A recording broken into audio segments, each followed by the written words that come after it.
Welcome to Timeless Wisdom with Dennis Prager. Hear thousands of hours of Dennis's lectures, courses, and classic radio programs. And to purchase Dennis Prager's Rational Bibles, go to DennisPrager.com.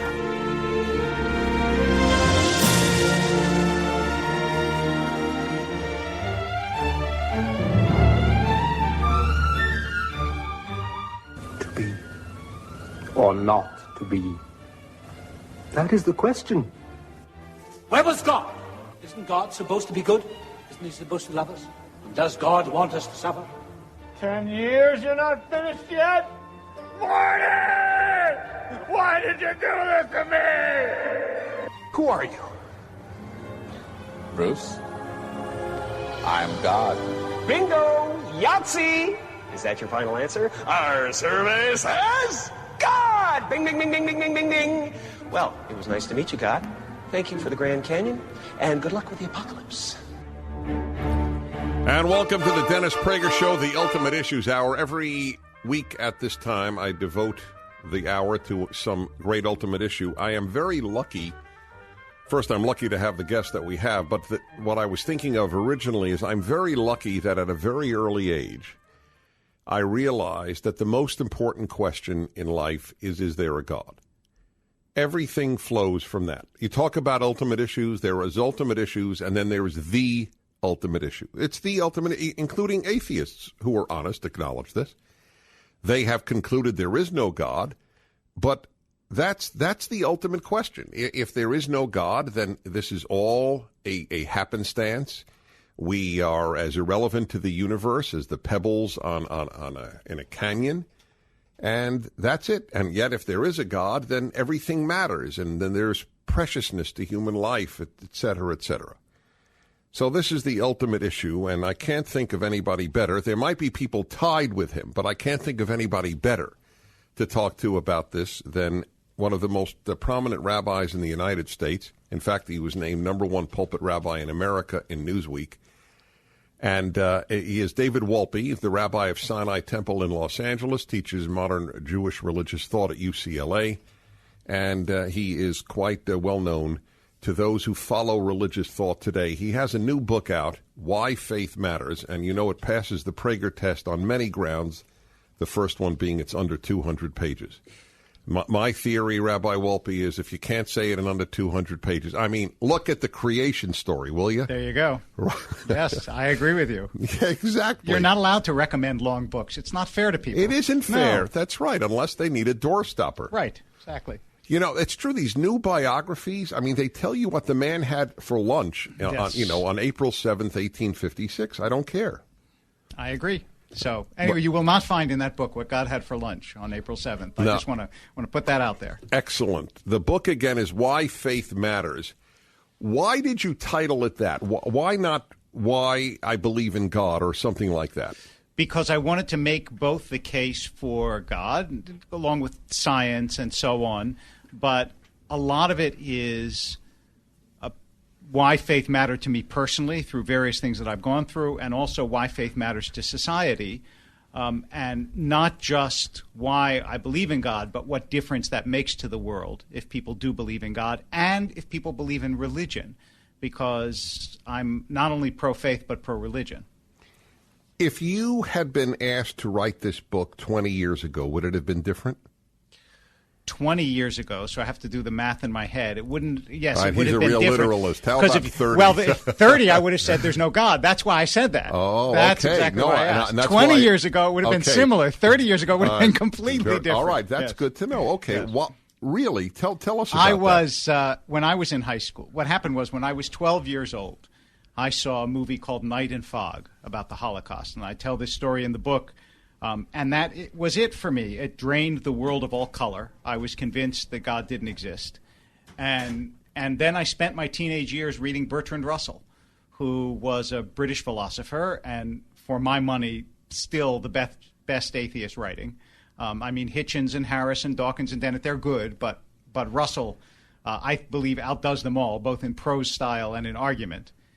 And so for at least a decade, I was convinced there was no God, so I would have written a very different book. What happened? I wish I could tell you a single thing happened, but I actually think what happened primarily was I got old enough to distrust my own omniscience. I assumed, like a lot of teenagers, I think, that everybody who didn't believe what I did was weak or thoughtless or irrational. Russell told me that. You know, if you believed in this stuff, it's because there wasn't enough reason in your mind or in the world. And I started to see that even the strongest people were sometimes weak and the smartest were sometimes not so bright. And I even read something of Russell's life, because the truth is he wrote as though his life was perfectly rational and reasonable, but his life was a mess. He married numerous women, had endless numbers of affairs, was estranged from his children. And I was actually looking... Advocated that an atom bomb be dropped on Moscow. On Moscow, right, exactly. I was actually looking, and yet was a pacifist. Became afterwards. Right. He went from one extreme to the other. And I was looking for wisdom in life. I was looking for a guide. I was looking for... exactly what you asked at the very beginning, which is, why does faith matter? Because faith is more than an abstract proposition. It's how to live your life. And I was looking for a guide on how to live. And Russell sounded like he was a guide, but he wasn't. So it was an evolution. It was an evolution. It was gradual for me. You have, like just about everybody, been tested by life. Yes. You want to speak about any of those? Sure. Just to talk about my immediate family, right after my daughter was born, my wife had cancer, which leaves us with one child. She was unable to have more children, although she's considered cured. A few years after that, I had a brain tumor and neurosurgery, and a couple of years ago, I came down with lymphoma and had chemotherapy. And the lymphoma, I'm in remission, but I'm not cured, and they can't cure it at this stage of medical knowledge. What I tell my congregation is that we're all in remission, only I know it. So good line. Through all of that, you ask yourself all the normal questions, and as you know, some people come out with their faith deepened, some people come out with their faith broken or shattered, but I really do think that the people, by and large, who come out of difficult circumstances with their faith broken are sort of victims of bad theology. They went in with a faith that wasn't the kind of faith I believe we're taught at religion's best. They went in with a sort of magical faith, like if you just pray hard enough or do this right, everything will be fine.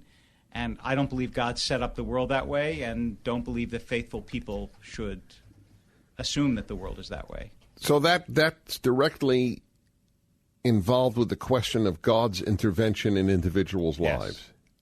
Now, that's a tough one. It is a tough one. Well, first of all, I want to say something first, which is, as a rabbi, I have people come into my office all the time and say, why me? Something bad happens and they say, why me? And what I've noticed about that question is it's very rare for someone to come into my office and say, I was born in the richest country in the world and I've never gone hungry. Why me? Or I have loving parents. Why me? So part of it was that I felt it's not like I've gotten a rough deal in the world. For all the challenges that we've had, we've also had great blessings. And if you're going to give God discredit, so to speak, for the bad stuff, then first you have to give God enormous thanks and gratitude and benefit for all the other stuff. But the second part is that I don't think there's any one-on-one correspondence. I heard you asking Dinesh D'Souza yesterday, I think it was, about prayer and whether God intervenes, and does he pray for specific intervention.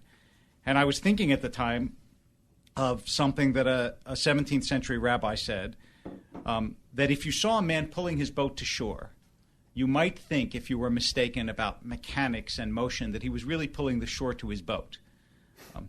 And that's what it's like in prayer, that you think you're pulling God to you, but if you pray well, what you're doing is pulling yourself to God. And I have to say for myself, as I was getting chemo, I didn't assume that if I prayed hard enough, God would cure me. But I did believe I could pray for intimacy and for closeness, and that prayer is granted. And it was? Yes, I didn't feel alone. And that's I thought, as much as I could really ask of God. I wanted more, But really what I wanted to be sure of was that whatever happened, it would be okay. When you prayed, was it the formal prayers of the Jewish faith, or was it spontaneous statements of your own? It was both. It was both my own prayer and also formulated prayer. What happens in such circumstances is you find that the formulated prayers are deeper than you ever imagined. There's one paragraph for your Jewish listeners in the Amidah, which is the central prayer of Judaism, called the Modim prayer, the thanks prayer, and I found that one enormously and enduringly powerful. But I also just prayed that the people in my life whom I love would have the strength to see this through, whatever happened. So, and that's just... Are you more at peace now than when you were in high school? Yes. Oh, yeah. The book is Why Faith Matters, a truly significant and easily read book. We'll be back in a moment. I'm Dennis Prager. This episode of Timeless Wisdom will continue right after this.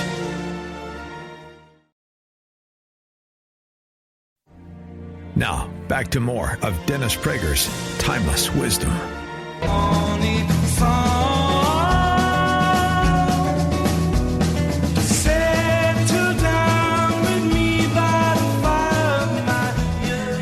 Prager it is, and it's the Ultimate Issues Hour on the Dennis Prager Show. Every week at this time, some great issue. There's no greater issue than this, obviously. God's existence, faith. One of the greatest thinkers and writers on this is one of the most prominent rabbis in the U.S., David Wolpe. And his book is Why Faith Matters, under 200 pages, and it's for people of every faith, which leads to a question, a sensitive question I'd like to pose to you. It is posed to me by listeners constantly because they know that I am a practicing Jew, and they wonder, and I, of course, give them my answer, but I want, obviously, your answer here. Why are so many Jews so non-religious? Well, I think that there are at least two very powerful reasons why that is so. One is that I really do think the shocks of history took their toll. I think that the Holocaust dealt a body blow to Jewish religiosity, both demographically, that is, it wiped out the most religious portion of Jews, who were the ones who stayed in Eastern Europe. So, first of all, it did it demographically, and second, theologically, it was very hard for many Jews to come to grips with such. I mean, the world Jewish population still has not recovered. It's still not at pre-Holocaust levels. A third of all Jews were killed, and that's very difficult. And then the second part of it was that for lots of reasons that we don't have to go into, Jews raced towards modernity. And the modern world, to some extent, jettisoned religion. And the more modern you were, the less religious you were. And this was a common ground where everybody could meet. You know, it was hard. If you felt like an outsider, as long as you stayed Jewish, you were still an outsider. But if you said, well, everybody should just forget their religion and meet in the common ground of liberty, humanity, so on and so forth, then there's no distinctions between us anymore. I think that it was, as I'm sure you do, a historical mistake. And I also think that the coalition of people who are tolerantly but deeply religious is the coalition, I don't want to overstate this, but that's the coalition that will save the world. I think that it's the most desperately needed position in the world, which is why I'm so glad, that I have Rick Warren's name on the cover of the book and that he wrote a preface to it, because I do think that faith should cross denominations. If I can tell you a quick story, and in one of my debates with Christopher Hitchens, and I know that you've debated him as well, he said to me, okay, a child is born today in Saudi Arabia. Do you want him to be a Muslim or an atheist?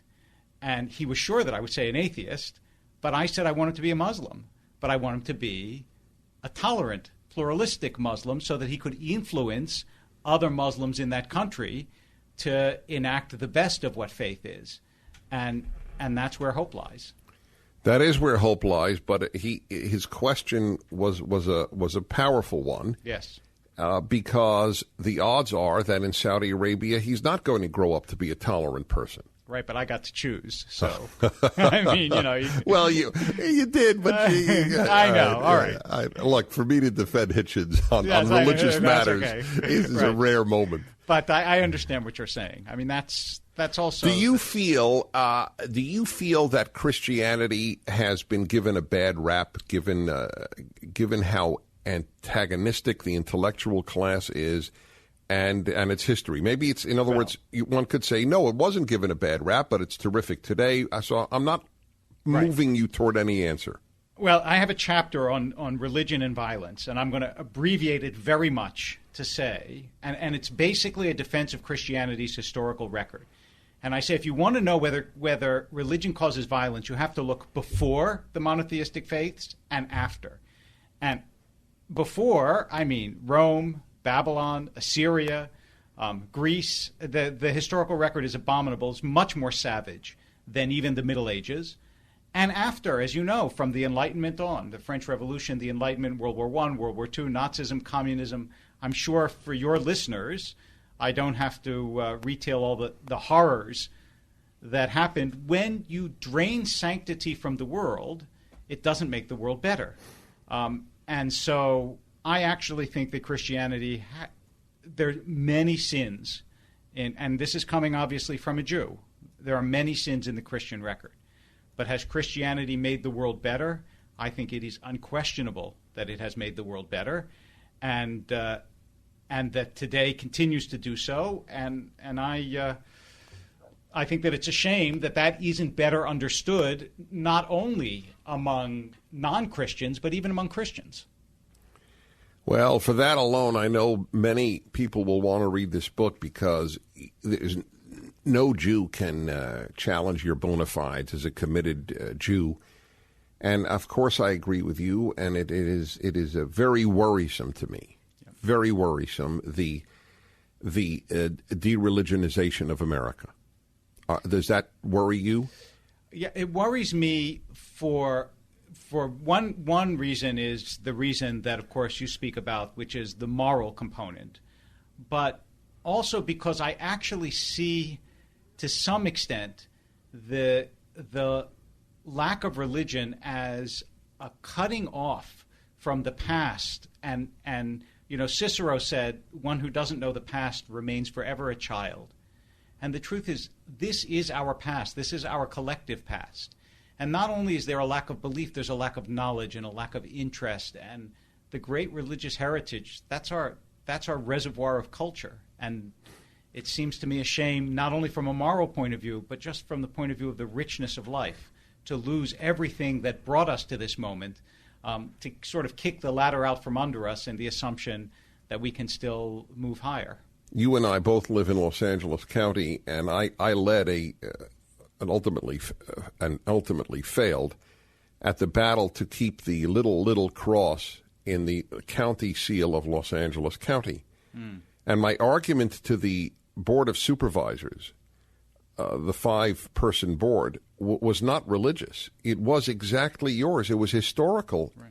It's Los Angeles, the city or the county of angels. It's not Los Secularistas.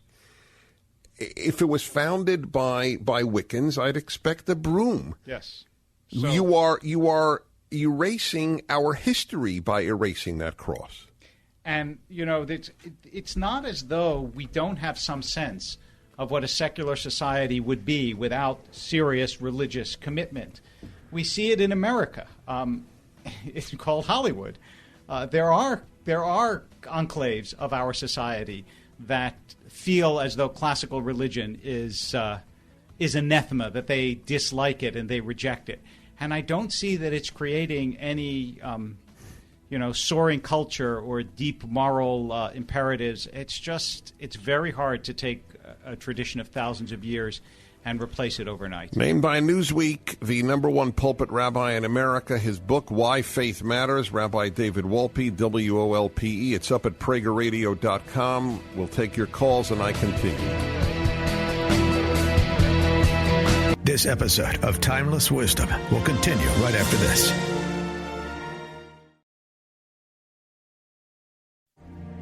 Now, back to more of Dennis Prager's Timeless Wisdom.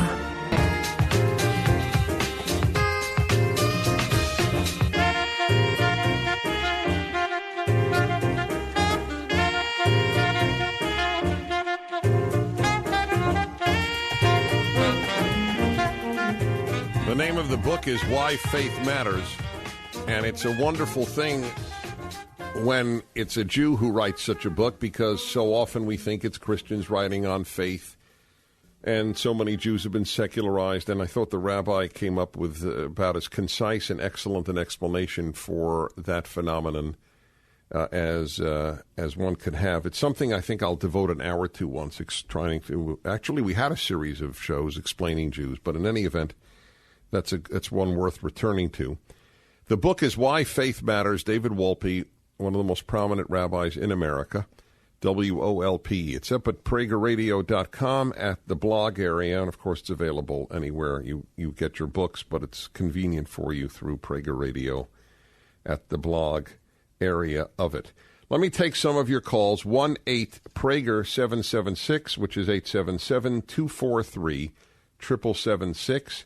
And Jared in New Orleans, Louisiana. Jared, Dennis Prager, and Rabbi David Wolpe. Hi, this is a question that's bothered me for a few months now. Would you say it's more important that God does exist, or is it more important that people believe that God exists? Because if God exists but people are atheists, that would have a more destructive effect than if God didn't exist but people believe that he did. You're a real thinker, Jared.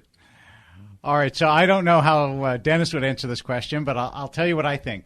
I think in this world, given that it's already here, it's more important that people believe God exists. If there's a world after this one, it's more important that God exists, or that world wouldn't be. That would be my offhand thought, but I think it's a great question, Jared, and I'd have to give it more thought. Okay. All right, wonderful. Thank you. No, it's an excellent answer, actually. Talking about that, what is your take on the afterlife?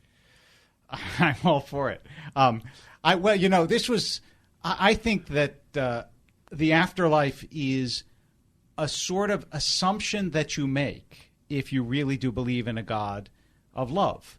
I don't understand how you can believe in such a God and assume that God abandons us the moment we die. And in some ways, what's hard for people about faith is faith in the eternity of human beings as opposed to faith in the reality of God. But for me, when I look into someone's eyes, when I really get to know someone, that's part of what convinces me that we're not just accidents of ancient chemistry, that we're something greater than that and deeper than that.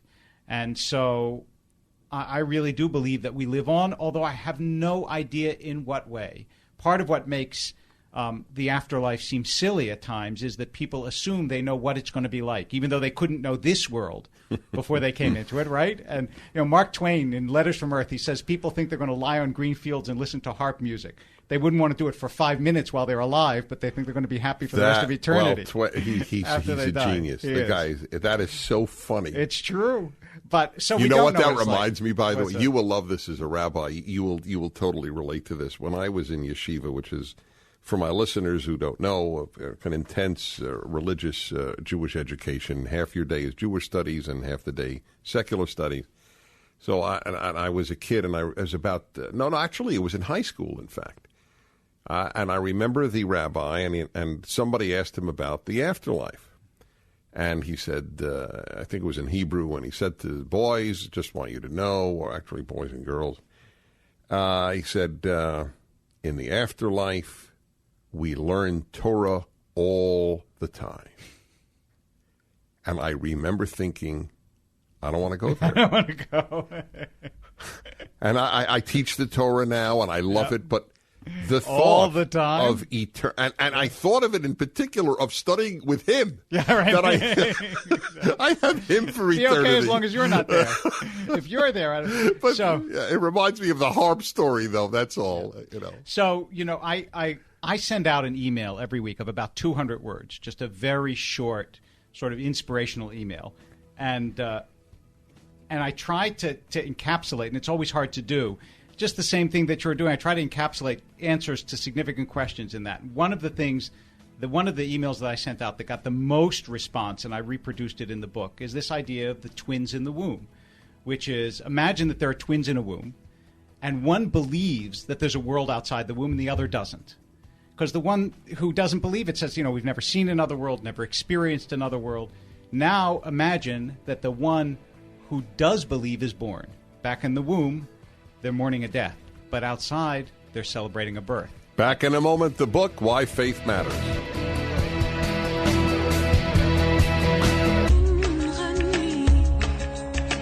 At the speed of light.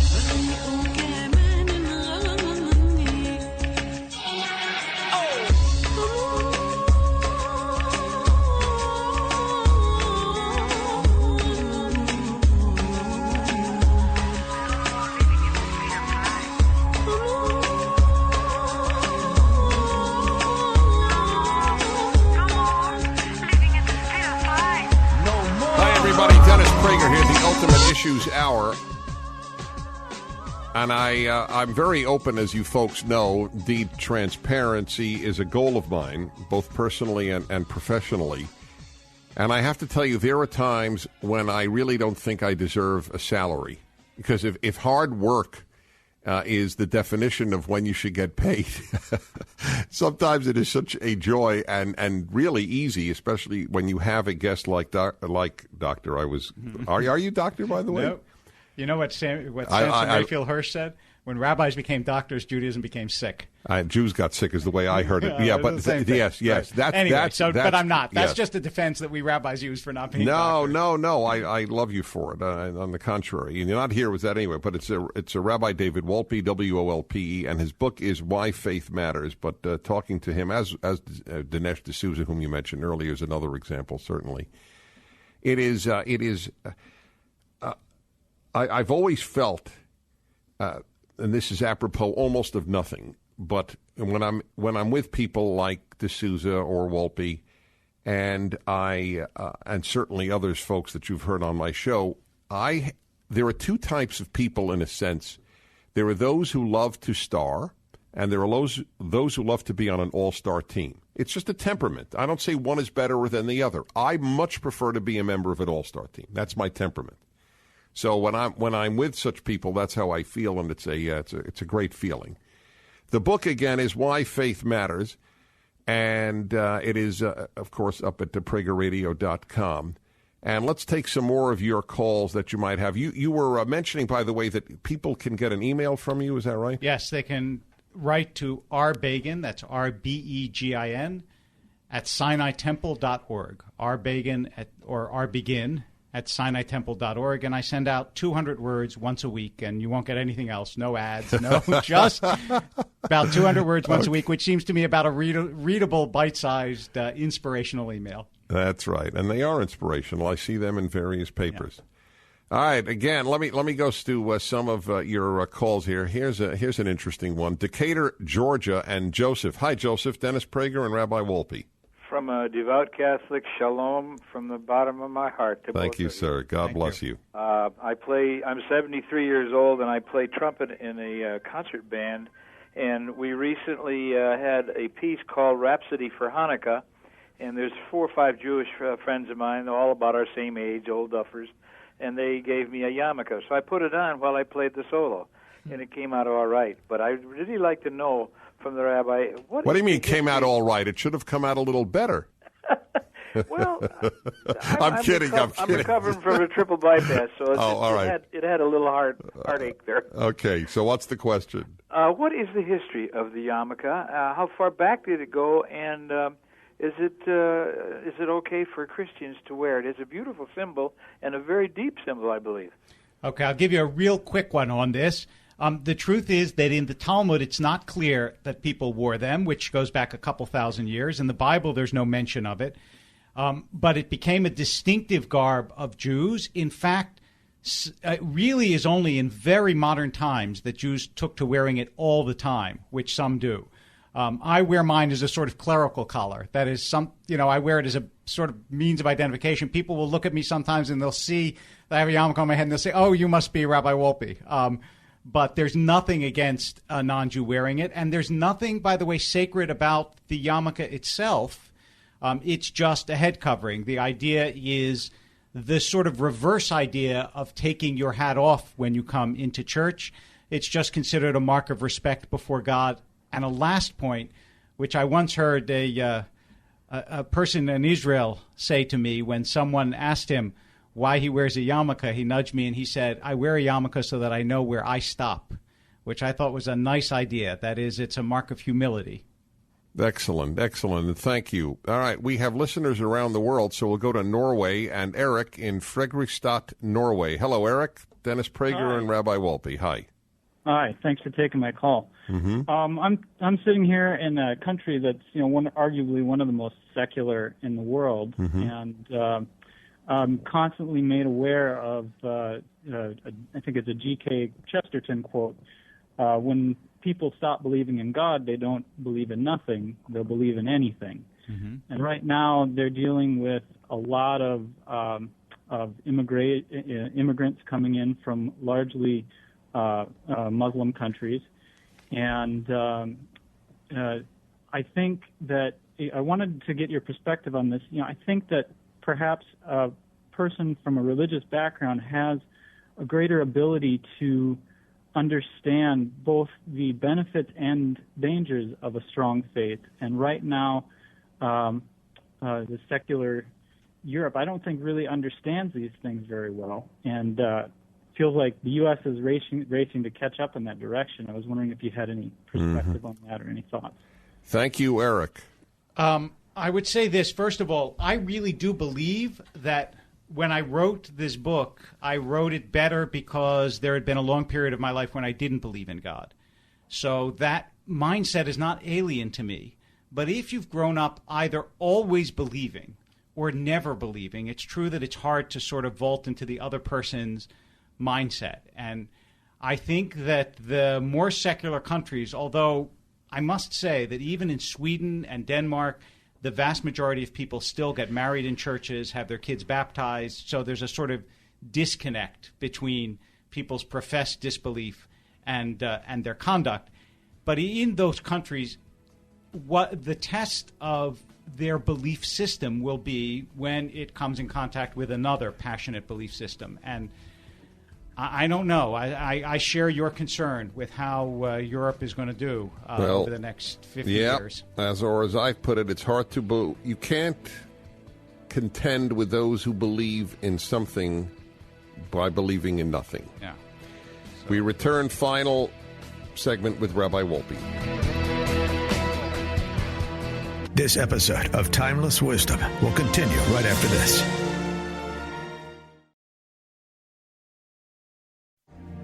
Now, back to more of Dennis Prager's Timeless Wisdom. If you have a friend on whom you think you can rely, you are a lucky man. If you found the reason to live on and not to die, you are a lucky man. Preachers and poets and scholars don't know it. Temples and statues and steeples won't show it. If you've got the secret, just try not to blow it. Stay a lucky man. A lucky man. The book is Why Faith Matters. It is for people of every background and no background, whatever your religion or no religion. And he's very open, this distinguished Rabbi Wolpe, about his own non-belief for many years. I'm going to ask you a question that may seem odd to some of the listeners. I don't think it'll seem odd to you, but, I'll take the risk. Your faith in God, how much is it David the human's faith in God, and how much is it David the Jew's faith in God? How much is Judaism a medium to that faith? I see religions as languages. They're the languages that we talk to God. I know that this may offend some of your Jewish listeners. When people ask me why is Judaism better, I always tell them it's my job to argue Judaism's excellence, not its superiority. I haven't been every religion in the world. I've only been a Jew, and I know that Judaism is a very powerful means of communicating with God. I have no doubt that other religions are as well. The fundamental reality over any religion is that God exists. The religions are the paths by which we seek to reach towards God. So I would say that God is prior to Judaism, the Bible makes that clear. Judaism doesn't come along for long after the world is created. And I always thought that was a wonderful thing, that what the Jewish New Year celebrates is not the beginning of Judaism. It doesn't celebrate the New Year when Abraham was born. It celebrates the New Year when the world is created. Because fundamentally, human beings are gifted with the reality of God and given the task of reaching towards God. They will always find different ways to do it. But as long as their faith is enacted, that is, as long as they do goodness with their faith, because what you feel is of much less importance to me than what you do with what you feel. As long as their faith is enacted, it seems to me worth honoring and cherishing. If you can answer this, give me and my listeners the thing that is most likely at any given moment to make you feel God-centered. A sunset, your daughter, prayer at synagogue. What is it, if there is one? This may sound funny. I would say great tragedy and great joy.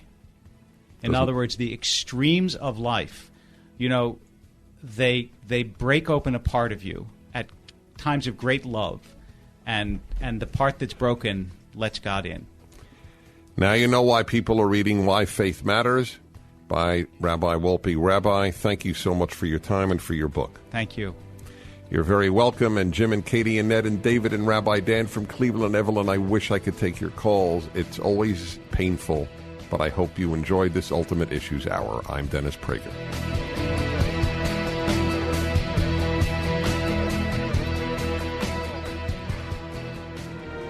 This has been Timeless Wisdom with Dennis Prager. Visit DennisPrager.com for thousands of hours of Dennis's lectures, courses, and classic radio programs, and to purchase Dennis Prager's Rational Bibles.